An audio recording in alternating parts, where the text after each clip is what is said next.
Mau review bukunya udah nggak ada. Review buku Doppelganger dari Naomi Klein. Judul ininya apa ya, A Trip to Mirror World, itu subtitlenya. Bukunya udah nggak ada, bukunya udah dikembaliin, tapi aku udah bikin catatan jadi aku tetap bisa cerita apa aja sih Doppelganger ini dan kenapa buku ini dapat 5 bintang menurutku. Jadi bagus banget gitu ya, bagus banget. Dari Naomi Klein. Langsung aja seperti biasa akan ada overview buku Doppelganger itu seperti apa. Yang kedua aku sukanya kenapa, yang ketiga kurang sukanya kenapa, dan juga 3 key takeaways yang aku dapatkan dari buku Doppelganger. Buku Doppelganger ini adalah buku terbaru dari Naomi Klein yang terbit di bulan September tahun 2023. Jadi memang tahun ini banget gitu ya terbitnya buku baru. Dia itu awalnya bercerita, jadi buku ini bermula konteksnya ketika dia sering bukan salah paham ya, salah kira gitu. Jadi disalah kira. Ada orang namanya Naomi Wolf, itu lebih tua 8 tahunan dibanding Naomi Klein. Tapi si Naomi Wolf ini sering ketuker-tuker gitu. Orang itu sering ketuker-tuker antara yang namanya Naomi Wolf sama Naomi Klein.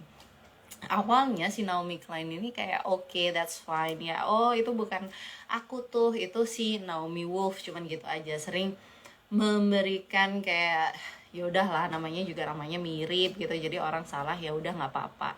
Apalagi mereka memang punya beberapa identitas yang juga mirip, misalnya sama-sama Jewish, sama-sama Yahudi, sama-sama rambutnya tuh kayak pirang-pirang kecoklatan kayak gitu, ya udah dia masih fine aja.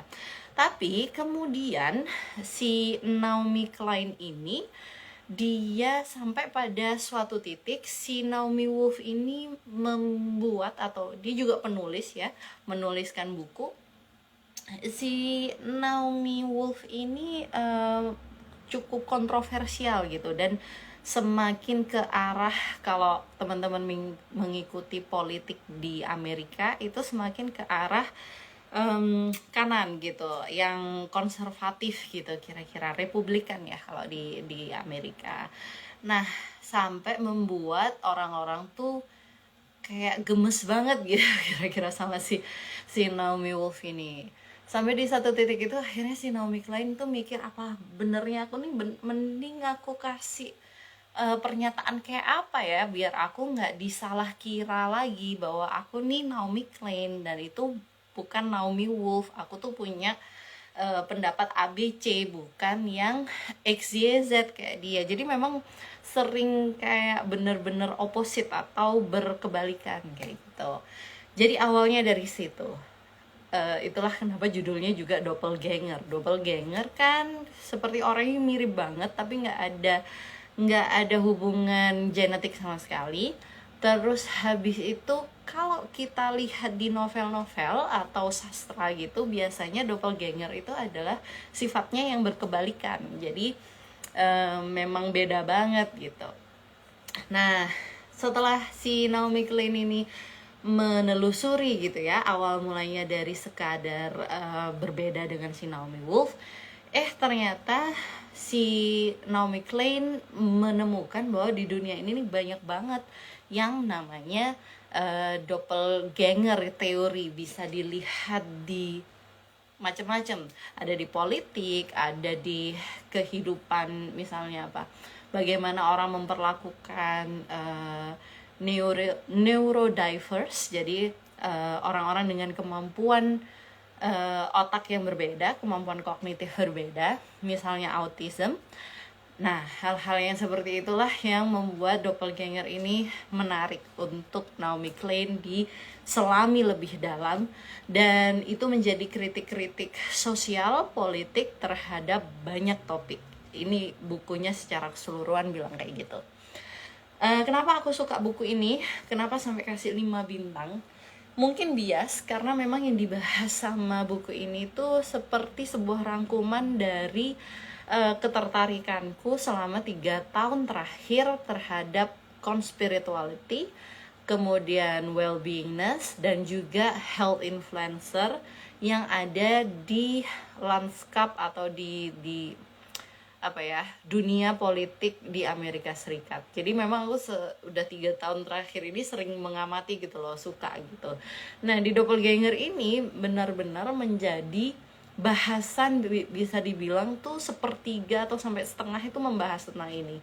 Jadi aku seneng banget karena memang cara Naomi Klein menuliskan itu sangat bagus gitu ya, menarik gitu, kayak ada plotnya, ada deg-degannya juga ketika membaca meskipun ini buku non-fiksi. Kemudian juga si Naomi Klein ini risetnya sangat mendalam, jadi dia wawancara sama banyak orang, dia membaca banyak banget jurnal, artikel jurnal, dan seterusnya. Terus kalau dibandingkan dengan buku Naomi Klein yang lain, Doppelganger ini rasanya personal, jadi dekat gitu ya. Dekat karena memang bisa dibilang semi memoir juga. Dia menceritakan bagaimana perjalanan Naomi Klein ini dalam berusaha memahami gitu, dan selama mulai dari pandemi ini tuh diceritakan juga tantangan-tantangan yang dia hadapi.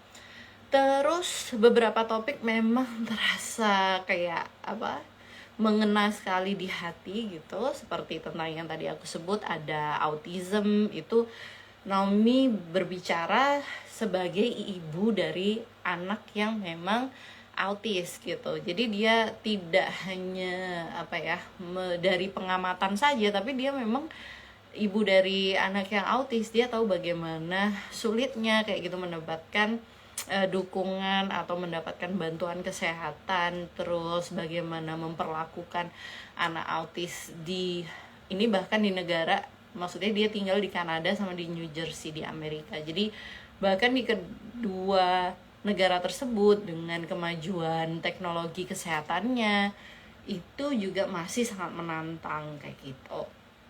Yang aku kurang suka dari buku ini adalah meskipun contoh-contohnya itu diambil dari berbagai sudut di dunia gitu ya, dari berbagai negara di dunia, dan juga konteks yang diberikan itu juga sangat kaya, tapi buku Doppelganger ini masih terasa North American centric. Jadi fokusnya lebih banyak di Amerika Utara, jadi Kanada dan juga Amerika Serikat.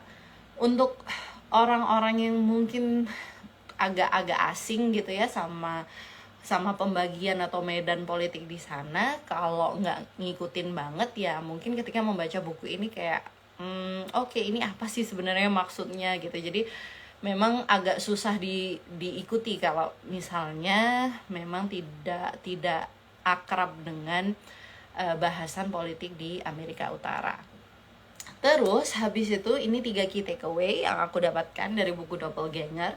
Yang pertama adalah tentang bagaimana menghadapi doppelganger atau kembaran kamu itu tadi ya. Kembaran yang gak ada hubungannya sama kamu dan punya sifat yang berkebalikan banget, itu harusnya dihadapin aja sih, gak usah dihindari gitu. Karena tanpa kita sadari sebenarnya kita banyak banget tuh doppelganger dan doubling dalam hidup kita. Maksud dia doubling itu seperti misalnya nih sosial media persona. Kita punya sosial media kayak gini nih, akun ini. Biasanya yang ditampilin yang bagus-bagus aja, bukan kedua sisinya gitu loh.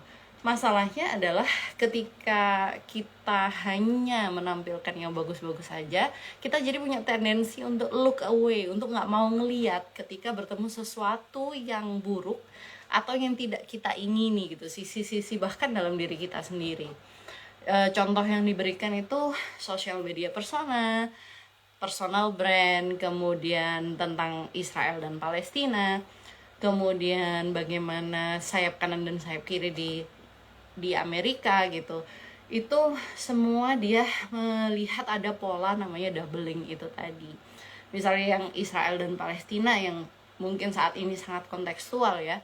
Sebenarnya bagaimana rakyat Israel yang dulunya juga terusir gitu, dia look away gitu. Dia look away bahwa ketika dia tinggal di sana, dia rakyat Israel itu menutup mata bahwa sebenarnya dia juga oppressing gitu ya.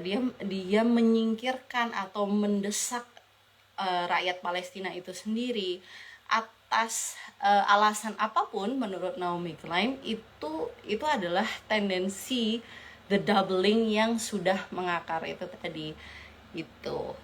Kemudian key takeaways yang kedua adalah gimana terus Naomi Klein kalau misalnya kita menghadapi yang seperti itu tadi, kekacauan atau apa ya, the opposites, hal-hal yang saling bertolak belakang itu di dunia ini, nggak cuman di diri kita sendiri gitu.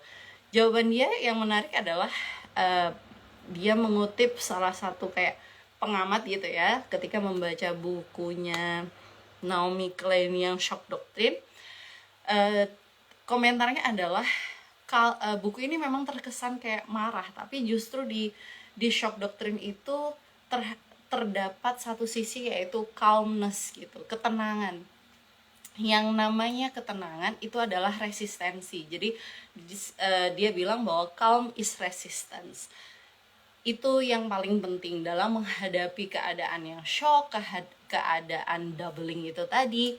Maka yang kamu perlukan adalah calmness, ketenangan. Karena kalau kita nggak bisa tenang, kita nggak bisa fokus nih untuk mengetahui apa sih yang sebenarnya kita perlu lakukan dan apa yang perlu kita prioritaskan ke depannya.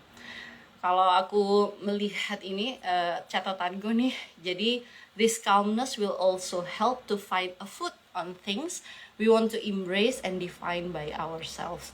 Jadi ketenangan ini yang akan membuat kita punya pijakan gitu pada hal-hal yang memang pengen kita definisikan atau pengen kita embrace, kita rengkuh gitu kira-kira. Tidak hanya serta-merta karena opposite kita itu berpendapat A maka kita harus B kayak gitu. Jadi contoh yang diberikan adalah misalnya kita mengidentifikasi diri kita sebagai orang yang Marxis gitu misalnya, atau kalau di sayap kiri di Amerika, maka ya udah tiap orang sayap kanan bilang A maka aku harus B, aku harus beda kayak gitu. Itu yang key takeaways kedua. Jadi kita perlu tenang. Dan yang terakhir adalah untuk fokus pada perubahan struktural dibanding individual punishment. Jadi nggak perlu nih kita itu menghujat seseorang misalnya ya, public figure secara berlebihan gitu misalnya, tapi tidak melihat bahwa ada sistem di sekitar dia yang mungkin bisa membuat dia melakukan hal tersebut. Nah ini nih yang dibilang juga adalah yang sangat besar pengaruhnya dalam hidup kita saat ini adalah kapitalisme. Menurut Naomi Klein, kapitalisme itu jadi akar banyak masalah dalam hidup kita, membuat kita jadi mengkomodifikasi diri kita sendiri, misalnya membangun personal brand dan seterusnya. Kemudian merasionalisasi yang namanya accumulation dispossession. Jadi ya udah orang lain misalnya kerja dibayar serendah-rendahnya agar kita mendapatkan keuntungan setinggi-tingginya. Nah itu kan prinsip kapitalisme banget, dan menurut Naomi ya ini masalah besar gitu loh dalam kapitalisme itu sendiri. Kemudian si Naomi ini mengajak bahwa kita perlu nih menaruh kapitalisme sebagai dia sistem yang dibikin manusia, berarti ya bisa diganti gitu sama manusia. Bukan berarti kita harus menyerah, oh ya udah sekarang kapitalisme terus habis itu emang keadaannya kayak gini sih. Jangan pasrah kayak gitu. Kita challenge nih, kita tantang strukturnya, kita beri alternatifnya, pikirkan bersama, dan juga mendukung alternatif yang sudah ada sekarang kayak gitu. Terima kasih teman-teman. Sampai di situ itu ulasanku tentang buku Doppelganger dari Naomi Klein. Sampai jumpa di ulasan buku berikutnya. Bye bye.